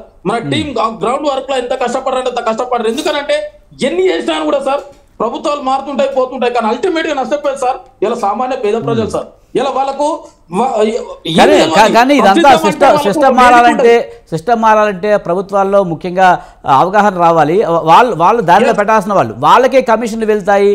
ది కార్పొరేట్ వెనుక దందా వెనుక ఎక్కువగా రాజకీయ నాయకులే ఉన్నారనే విమర్శలు ఉన్నాయి కదా. ఎస్ సార్, అవును, కరెక్ట్. మరి ఎలా? కరెక్ట్. వాస్తవానికి ఏంటంటే వాళ్ళు ఏదైనా వేసుకోండి సార్, మస్తు ఉన్నాయి చేసుకునేటి, కానీ మెడికల్ అనేది ఏంటంటే ఇది ఒక పేదవాడికి ఆపద అయితే పేదవాడికి రోగం నొప్పి వస్తే వేసుకునేది మెడిసినే సార్. అలాంటి మెడిసిన్ లో కల్తీ చేస్తే మన ప్రాణానికి ఏం షూరిటీ ఉంటుంది, మన ప్రాణానికి ఏం గ్యారెంటీ ఉంటుంది? ఇలా రీసెంట్ గా మా ఎగ్జాంపుల్ నేను ఒక ఫార్మసీ విజిట్ చేయడం జరిగింది. నేను అడిగిన, తమ్ముడు నువ్వు ఎందుకు చేస్తున్నావు ఇట్లా అంటే, అన్న నా ఇంటర్మీడియట్ అయిపోయింది నేను చేస్తున్నా అంటే, తమ్ముడు అయిపోయింది పనిలో పని, నేను గాంధీ హాస్పిటల్ నాకు తెలిసిన అతను ఉన్నాడు, మరి సర్జరీ కూడా ట్రైనింగ్ ఒక 6 నెలలు సర్జరీ ట్రైనింగ్ ఇస్తాడు, డైరెక్ట్ సర్జరీ చేసేసి ఎక్కువ సార్లు వస్తాయంటే రైట్ సమాధానం లేదు. రైట్. శ్రవణ్ కుమార్ గారు, ఇంతకుముందు మనం అనుకున్నాం నిజానికి ప్రజల్లో కూడా అవగాహన రావాలనుకున్నాం, కానీ ఈ మధ్య అవగాహన ఎక్కువైపోయింది అనిపిస్తుంది. ఎందుకంటే మనం ఆన్లైన్లో చూస్తూ ఉంటాం, వెబ్సైట్లోనో లేకపోతే యూట్యూబ్ ఛానల్స్లోనో ఈ మధ్య చాలామంది వీడియోస్ చూసి దాని ఆధారంగా వాళ్ళకున్న ప్రాబ్లమ్స్కి వాళ్ళే ట్రీట్మెంట్ చేసుకుంటూ అవే మెడిసిన్ని వెళ్ళి మెడికల్ షాప్లో అడగడం, వాళ్ళు అవే ట్యాబ్లెట్ వేసుకోవడం, తర్వాత ఇబ్బందులు పడడం పరిపాటిగా మారిందనుకోవాలి. అవునండి, ఇంతకుముందు చెప్పిన డాక్టర్ దగ్గరికి వెళ్ళినప్పుడు వీళ్ళే అంటే పేషెంట్ కానీ పేషెంట్ తో కూడా వెళ్ళిన వాళ్ళు ఈ మందు ఏమో, ఈ టెస్టులు రాసినవా, ఏ ఇంజక్షన్ రాసినావా, ఈ ఇంజక్షన్ రాసినవా, వీళ్ళే అడిగేంత నాలెడ్జ్ పెరిగింది. అది ఎంత రకంగా ఏంటంటే ప్రాబ్లం ఏంటో వీళ్ళ సమస్య ఏంటో చెప్తే వాళ్ళ ట్రీట్మెంట్ ఏదో డాక్టర్ చెప్తారు, కానీ డాక్టర్ ఏం ట్రీట్ చేయాలని కూడా వీళ్ళే హాఫ్ నాలెడ్జ్ వెళ్ళడం అనేది కొంచెం ఆశాస్పదమే. ఇక్కడ అదే ఇప్పుడు మీరు ఇంత గతంలో మనకు అంటే ఇది అనడం సబబు కాదేమో కావచ్చు, అప్పిచ్చేవాడు వైద్యుడు అన్నప్పుడు ఇప్పుడు అప్పులు పాలు చేసేవాడు వైద్యుడు అయ్యాడు, ప్రాణదాత కాస్త ప్రాణ సంకటం అయిపోయింది అంటే హాస్పిటల్ డాక్టర్ దగ్గరికి వెళ్ళాలంటే భయపడుతున్నారు. ముఖ్యంగా బెల్లులో ఎక్కడ 30,000, 50,000, 2 రోజులు అడ్మిషన్, 3 రోజులు అడ్మిషన్ అంటాడు. మార్కెటింగ్ మనం వెళ్ళిన తర్వాత మనని బ్రెయిన్ అవుట్ చేయడానికి మార్కెటింగ్ కౌన్సిలర్ ఉంటారండి, పేషెంట్ కౌన్సిలర్ అని ఉంటాడండి. ముందు వెళ్ళినప్పుడు హాస్పిటల్కి వెళ్తే మీకున్న జబ్బు ఇది, మీకు ఇట్లా అయితే ఇంత అవుతుంది, అంత అయితే అవుతుంది, మీకు ఏ హెల్త్ కార్డు ఉంది, ఏ ఇన్సూరెన్స్ ఉంది, మీకు అంటే పిఆర్ మన గవర్నమెంట్ ఎంప్లాయీస్ ఎట్లా, ఆరోగ్యశ్రీ అంటే ఏంటి, ఇవన్నీ ఏ విధంగానైనా అతను జాయిన్ చేసుకొని ఎంత డ్రా పెట్టాలని ఒక కౌన్సిలర్ కూర్చొని మనం ట్రీట్మెంట్ చెప్తున్నారండి. వైద్యం గ్యారంటీ, ఇంత గ్యారంటీ ఉంటుంది, ఖచ్చితంగా నేనైతుంది 3 రోజులు ఉండాలంటాడు, మొదలు పెడతాడు. మొదలు పెట్టినాక మన గతంలో చూసాం ఠాగూర్ సినిమా లాంటివి. అంటే ఒక హాస్పిటల్కి వెళ్ళాలి అంటేనే భయపడే స్థాయి నుంచి అతడు మెడికల్ షాప్కి వెళ్ళడం ప్రారంభిస్తుంది. మెడికల్ షాప్ వెళ్ళగానే వీళ్ళతో ఉంది జనరిక్ అని, వాళ్ళ కమిషన్ ఉన్నాయని, లేదంటే మనం ఒకసారి ఒకే కాంప్లైంట్ గురించి 3-4 మెడికల్ షాప్కి వెళ్తే 3-4 రకాలైన కంపెనీ టాబ్లెట్స్ ఇస్తారు, ఒక్కడి పోల్చలేము. ఎవరి టైఅప్ వాడు, ఎవరి కమిషన్ వాడిది, ఎవరి కంపెనీ వాళ్ళది. అంటే శ్రవణ్ కుమార్ గారు, నేను అనేది ఏంటంటే మనం యూట్యూబ్లో చూస్తూ ఉంటాం, వాళ్ళు ఫేమస్ డాక్టర్లే, ఫేమస్ హాస్పిటల్ డాక్టర్లు అయ్యి ఉండొచ్చు, కానీ పలానా ప్రాబ్లంకి పలానా ట్యాబ్లెట్ వాడండి అని డైరెక్ట్గా చెప్తున్న పరిస్థితి ఈ మధ్యకాలంలో చూసాం. మీరు చెప్తున్నట్టు ఏదైనా టెస్ట్ చేస్తేనే దాని ప్రాబ్లం ఏంటనేది మనకు తెలుస్తుంది, అది ఏ స్థాయిలో ఉంది, ఎంత డోసు వాడాలనేది కూడా తెలుస్తుంది. కానీ ఈ రోజుల్లో యూట్యూబ్లోనే మనకి ఆల్మోస్ట్ ట్రీట్మెంట్ అయిపోతున్న పరిస్థితి కనిపిస్తూ ఉంది. ఇది ఎంతవరకు కరెక్ట్? సరైనది కాదండి, ఎందుకంటే వీళ్ళకు ప్రాబ్లం ఏంటి అనేది అంటే బాడీ యొక్క ఇమ్యూనిటీ. అంటే నాకున్న ఇమ్యూనిటీ మీకు ఉండకపోవచ్చు, సేమ్ ఏజ్ సేమ్ అయినప్పటికీ నాకున్న ఇమ్యూనిటీ పవర్స్, నేను నా జెనెటిక్ వచ్చినటువంటి తల్లిదండ్రులకు డిఎన్ఏ నుంచి వచ్చినటువంటి ప్రాబ్లమ్స్ కావచ్చు, లేదా ఇమ్యూనిటీ పవర్స్ వేరుగా ఉంటుంది, వేరే వ్యక్తికి వేరుగా ఉంటుంది, వాతావరణ పరిస్థితులు వేరుగా ఉంటాయి. అంటే నేను ఉదాహరణకు ఒక కర్మాగారంలో పనిచేస్తున్నప్పుడు రేడియేషన్ ప్రభావం ఉన్న ప్రాంతంలో కానీ ఇతరత ఏదన్నా ప్రభావం ఉన్న కంపెనీలో పనిచేస్తున్నప్పుడు ఆ వ్యాధి లక్షణం కానీ వ్యాధి తగ్గించేటువంటి తీవ్రత స్థాయి వేరుగా ఉంటుంది, సాఫ్ట్ గా ఉన్న వ్యక్తి దగ్గర ఉంటుంది. అంటే డాక్టర్ మాత్రమే డిసైడ్ చేయగలుగుతాను. అవేమీ చేయకుండా యూట్యూబ్ లో చూస్తే ట్రీట్మెంట్ చేయడము, లేదా మన ఇంట్లో కూర్చొని వైద్యం చేస్తా అంటే సరిపోదు. ఏమైనా చిన్న ప్రాబ్లమ్స్, చిన్న రెగ్యులర్ గా వచ్చేటు జలుబు, జ్వరము, ఇట్లాంటి పెయిన్, ఇట్లాంటి వారికి హోమ్ టిప్స్ పక్కన ఉన్నటువంటి చిన్న మెడికల్ షాప్ ఒక్క టాబ్లెట్ అవుతుంది. కానీ ప్రధానమైనటువంటి కాంప్లెక్స్ ఖచ్చితంగా డాక్టర్, సర్టిఫైడ్ డాక్టర్ అంటే ఎంబీబీఎస్ సర్టిఫికేట్ డాక్టర్ దగ్గర చూయించుకోవాలి. కానీ ఆ చూయించుకునే విధానం ఖరీదైపోయి ఉంది, అక్కడ కమర్షియాలిటీ యాడై ఉంది, కమర్షియల్ వాల్యూస్ ఉన్నాయి. వచ్చిన పేషెంట్ డాక్టర్ దగ్గర పేషెంట్ వచ్చిందని చూడడు అతను. నాకు ఒక క్లయింట్ వచ్చాడు, కస్టమర్ వచ్చాడు, క్లయింట్ వచ్చాడు అని తత్వంలో ఉంది. వాళ్ళు మాట్లాడిస్తే రైట్ వెంకటేశ్వర్లు గారు, డాక్టర్ల తీరు ఆలోచన మారాలి, పేషెంట్లు మారాలి, డాక్టర్ పాలసీలు, గవర్నమెంట్ పాలసీలు ముఖ్యంగా మారాలి. గవర్నమెంట్ అనేది ఈ బయోమెట్రిక్, సార్ చెప్పిన బయోమెట్రిక్స్ ఇవన్నీ కంట్రోల్ అవుతాయి, కానీ అందరూ కలిస్తే కానీ కొంచెం వీటిని కంట్రోల్ చేయాలి. సార్ ఈ వ్యవస్థలో ఒక విషయం ఏంటంటే మొత్తానికి మ్యాన్ పవర్ అనేది డ్రగ్ ఇన్స్పెక్టర్స్ ఎక్కువ లేరండి. ఈ డ్రగ్ 2012 అప్పుడు ఉన్న కిరణ్ కుమార్ రెడ్డి గవర్నమెంట్ మనం ఫైట్ చేస్తే ఆ 56 డ్రగ్ ఇన్స్పెక్టర్ పోస్టులు వచ్చినాయి. మళ్ళా తర్వాత మొన్న ఫైట్ చేస్తే మిగతా డ్రగ్ ఇన్స్పెక్టర్ పోస్టులు వచ్చినాయి. తర్వాత ఈ డ్రగ్ ఇన్స్పెక్టర్లు వాళ్ళ ఏదైతే భర్తీ ఉందో ఆ భర్తీ అనేది వాళ్ళ కింద ఒక అసిస్టెంట్ డ్రగ్ ఇన్స్పెక్టర్ పెడితే వాళ్ళు కూడా ఫ్రీ అయిపోతుంది. ఈరోజు డ్రగ్ ఇన్స్పెక్టర్లకు వాళ్ళే ఊడ్చుకుంటారు, ఒక రూమ్ లో వాళ్ళే ఉంటారు, వాళ్ళ పరిస్థితులు కూడా చాలా అధ్వానంగా ఉన్నాయి. కాబట్టి డ్రగ్ ఇన్స్పెక్టర్ ఫోర్స్ పెంచితే ఇవాళ ఒక మనకు ఏదైతే ఉన్న వాళ్ళ రైడింగ్ విషయంలో కూడా ఫ్రీ అయిపోద్ది. రైట్. మనతో పాటు వెంకటేశ్వర గారు కూడా ఉన్నారు. వెంకటేశ్వర గారు, ముఖ్యంగా చూస్తున్నాం ఈ మధ్య టెక్నాలజీ బాగా పెరిగిన తర్వాత ఆన్లైన్లో కూడా బిజినెస్లు జరుగుతున్నాయి. ముఖ్యంగా మెడికల్కి సంబంధించిన బిజినెస్ కూడా మెడికల్ ఆన్లైన్లో వచ్చేస్తున్న పరిస్థితి కనిపిస్తుంది. మనం షాపులకు కూడా వెళ్ళాల్సిన అవసరం లేదు, ఇంటికి వస్తున్న పరిస్థితుల్లో ఇది ఎంతవరకు కరెక్ట్? నిజంగా వాళ్ళు రూల్స్ అండ్ రెగ్యులేషన్స్ నిబంధనలు పాటిస్తున్నారంటారా? ఆన్లైన్లో మందులు అమ్మడం అనేది దీనిలో షెడ్యూల్ హెచ్ డ్రగ్స్ కానీ, ఈ ఆల్కోజోలం కానీ, ఇది డైజీపామ్ కానీ, కొన్ని ఈ మత్తు కలిగించే పదార్థాలు ఏవైతే ఉన్నాయో వాటి అన్ని కూడా మిగతా యాంటీబయాటిక్స్ తో పాటు ఇవి కూడా ప్రిస్క్రిప్షన్ అవసరమైంది. అయితే ఈ ఆన్లైన్ లో ఏంటి అంటే ఈ మత్తు కలిగించేది ఎక్కువగా కొంటున్నారనే అభియోగం ఉండడం వల్ల గవర్నమెంట్, సెంట్రల్ గవర్నమెంట్ వాళ్ళు కొన్ని కమిషన్లు వేశారు. కోర్టులు కూడా వీటిని స్టే ఆర్డర్స్ ఆఫ్ చేయమని చెప్పారు. అయినా కూడా గవర్నమెంట్ లోపల దీన్ని ఒక ఇప్పుడు కోర్టు వరకు ఏదైతే మాట్లాడుతున్నారో అది కాకుండా ఒక కమిషన్ వేసి దీనిలో ఉన్న వాళ్ళలో ఎవరైతే నిష్ణాతులు ఉంటారో, దీనిలో ఉన్న ప్రాబ్లమ్స్ ఎట్లున్నారో వాటిని అన్నిటిని కూడా కూలంకషంగా చర్చించి అది ప్రజలకు ఏ రకంగా ఉపయోగపడుతున్నది, దాన్ని ఉపయోగపడడానికి ఏ మార్గాలు ఉండాలి, ఏ రకమైన మందులు మాత్రమే అమ్మాలి అనేది కొంచెము దృష్టి పెట్టి ఇవ్వాలి. కానీ అన్ని మందులకు ఆన్లైన్ ఇవ్వకూడదు. అంటే వాళ్ళకి కావాల్సిన ఇన్ఫర్మేషన్ కావాలి. ఇంకోటి ఏంటంటే అన్నిటికీ కూడా రీకన్సిలేషన్ అనేది జరగాలి. ప్రతిదీ కూడా ప్రిస్క్రిప్షన్ తో వచ్చే మందులు అన్నిటికి కూడా 100 అమ్మిన డాక్టర్లు చూపియాలని అడిగేది మేము పనిచేస్తున్నప్పుడు. ఇప్పుడు కూడా అడుగుతున్నారు. కానీ ఈ విషయం ఏంటంటే విచ్చలవిడితనం అనేది ఇవన్నీ ఎక్కడ పడితే అక్కడ అంటే పాపులేషన్ పెరిగింది, ఆ రేషియోలో ఆఫీసర్స్ పెరగలేదు. మీరు అన్నట్టు షాపులు చాలా పెరిగినాయి, ఆ రేషియోలో ఆఫీసర్స్ పెరగలేదు. ఇంకోటి వాళ్ళకి వర్క్ టెన్షన్ బాగున్నది. ఇంకొకటి ఏంటంటే ఈ పక్కకు ఒక కౌన్సిల్ ఉంటుంది. ఈ కౌన్సిల్ కనీసం ఈ ఫార్మసీ వీళ్ళ ప్రెజెన్స్ గురించి అలా వీళ్ళు స్పెషల్ వీళ్ళు కూడా ఫార్మసీ ఇన్స్పెక్టర్లను అపాయింట్ చేసుకొని ఫార్మసిస్ట్ ఉండడా లేదా అని స్పెషల్ గా వీళ్ళు వెరిఫై చేయొచ్చు. ఆ విషయాన్ని వదిలేసారు ఫార్మసీ కౌన్సిల్ అనేటోళ్ళు.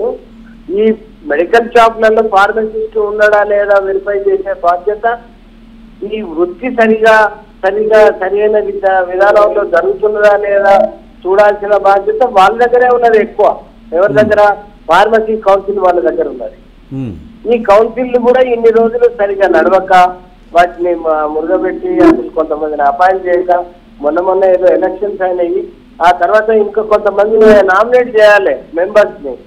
ఇవన్నిటిని కూడా పక్కకు పెట్టినప్పుడు వీటి యొక్క పనులు ఎవరైతున్నాయో అవి మూలకు పడిపోతున్నాయి. వాళ్ళు చేయాల్సిన వాళ్ళు ఎవరన్నా ఉంటే చేయలేకపోతున్నారు. ప్రభుత్వానికి మంచి పేరు రావాలి అంటే వీళ్ళందరూ ఇటువంటి కౌన్సిల్ కూడా మంచిగా నడవాలి.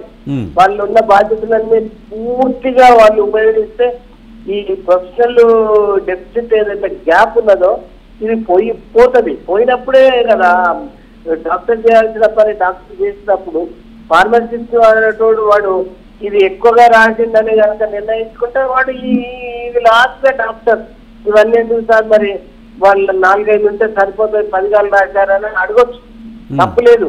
కాకపోతే ఈ ఇండియాలో ఏంటంటే డాక్టర్స్ ఇగో ఉంది. ఏంటంటే వాడు నాకు చెప్పటోడా, వాడు నాకు కంపౌండరు, ఈ రకమైన ఈ భేదభావం అనేది ఉంది. ఇప్పుడు డాక్టర్లతో పాటు ఈక్వల్ గా చదువుకుంటున్నారు. ఫార్మ్ డి అని చదువుతున్నారు, హాస్పిటల్ ఫార్మసీ అని చదువుతున్నారు, పీజీలు చేస్తున్నారు.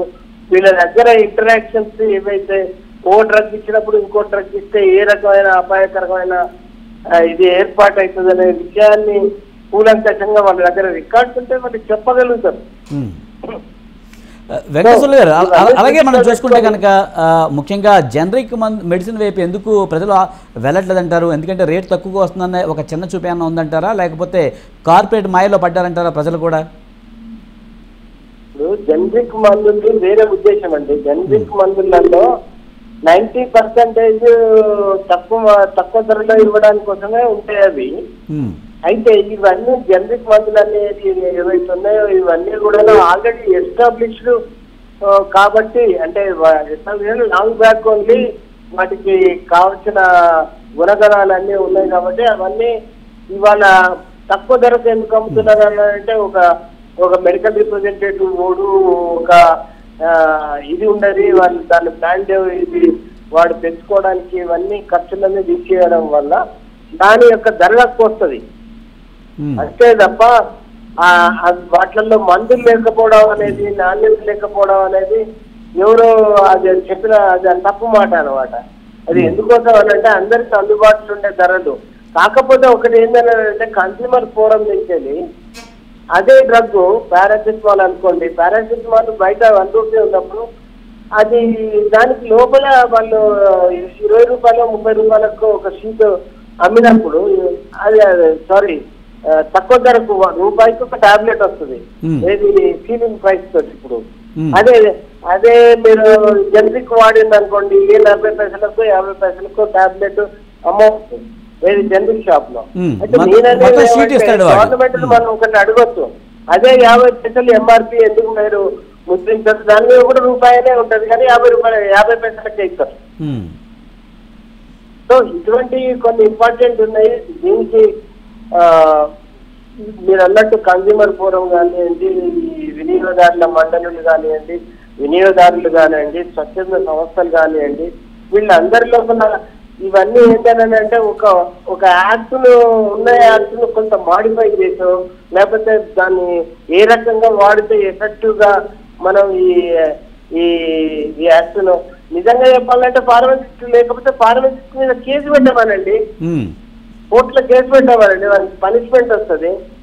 అయితే ఫార్మసీ కౌన్సిల్ వాళ్ళు అయితే వాళ్ళ దగ్గర ఏమున్నది అని అంటే వాళ్ళు క్యాన్సిల్ చేయొచ్చు లేకపోతే సస్పెండ్ చేయొచ్చు వాళ్ళ సర్టిఫికేట్ ని. ఇవన్నీ వదిలేసి ఎవరు ఏం చేయకుండా సైలెంట్ ఉండి మా మీద పడకుండా అంటే మేము ఉన్నప్పుడు కేసులు కూడా పెట్టాం మేము ఫార్మసిస్టుల మీద, ఎందుకు ఫార్మసిస్ట్ ఉండట్లేదని. ఇప్పుడు ప్రయత్నాలని ఇప్పుడు చాలా షాపులు అయ్యే వరకు వాళ్ళ మీద పెట్టక మా మీద పెడతానని ఒక ఇబ్బంది అనేది ఇప్పుడు వాళ్ళ మీద ఉన్నోళ్ళ మీద క్రియేట్ అవుతున్నదో ఏమో తెలియదు. కానీ దీనికి సెపరేట్ గా ఒక స్టడీ వేసి వేరే ఇక్కడ కౌన్సిల్ వాళ్ళను ఇన్వాల్వ్ చేసేది ఎంతో పెద్ద విషయమే కాదు. దీన్ని కనుక సరిగ్గా టేకప్ చేస్తే 6 నెలల లోపల ఆన్లైన్ ఎవరు కూడా ఫార్మసిస్ట్ లేకుండా అమ్మొద్దు అని అంటే జరుగుతుంది, జరగని కాదు. రైట్. బాలరాజు గారు, ముఖ్యంగా మనం చూస్తూ ఉంటాం చాలామంది ఆర్ఎంపీ డాక్టర్లు కూడా మెడిసిన్ని వాళ్ళ దగ్గరే పెట్టుకున్న పరిస్థితి ఉంటుంది, కానీ వాళ్ళు మెడిసిన్ని స్టాక్ కింద పెట్టుకోవచ్చు అంటారా బాలరాజు గారు? సార్, వాస్తవానికి అసలు ఫార్మసిస్ట్ దగ్గర తప్పితే ఎవరి దగ్గర కూడా మెడిసిన్ అమ్మనికి లేదు. ఎందుకు అనంటే ఎంబీబీఎస్ క్వాలిటీ ఎంబీబీఎస్ కూడా మెడిసిన్ ఇచ్చేందుకు లేదు. ఫార్మసిస్ట్ చేతనే మెడిసిన్ మందుల విక్రయ అనేది ఫార్మసిస్ట్ చేతనే జరగాలి. ఆల్రెడీ గతంలో వచ్చినటువంటి జీవోలు కూడా మొత్తానికి మొత్తం మీకు ఫ్రీ ఉన్నప్పుడు పంపిస్తానండి విజయ్ కుమార్ గారు, మీ స్టూడియోకి పంపిస్తాను. మనం చేసిన యాక్టివిటీస్ ఏవైతున్నాయో ఈ మెడికల్ మాఫియాను అంతమొందించడం మా ఏకైక లక్ష్యం. ఇవాళ రాష్ట్ర వ్యాప్తంగా తెలంగాణ ఫార్మా అసోసియేషన్ అనేది రాష్ట్ర వ్యాప్తంగా ఇవాళ ఎక్కడ డ్రగ్ ఇన్స్పెక్టర్లకు అన్యాయం జరిగినా, ఫార్మసిస్టులకు అన్యాయం జరిగినా, నిరుద్యోగ ఫార్మసిస్టులకు అన్యాయం జరిగినా, పేద ప్రజలు మెడిసిన్ ఏదైతే ఇంజెక్టబుల్ మెడిసిన్ కు బలైన వాళ్ళ పక్షాన కూడా మనం పోరాడి ఎక్స్గ్రేషియాలు కూడా ఇప్పించిన దాఖలాలు ఉన్నాయి. కాబట్టి ఇక్కడ ఎండ్ ఆఫ్ ద డే ఏంటంటే ఈ ఆర్ఎంపీ ముసుగులో ఉన్న కొంతమంది కూడా ఈ ఆర్ఎంపీలు ఈ ఎంబీబీఎస్ డాక్టర్ తో సిండికేట్ అయ్యి వీళ్ళు కూడా దాన్ని ఏమంటారు ఒక అందులో భాగస్వామ్యం అయ్యారు వీళ్ళు కూడా.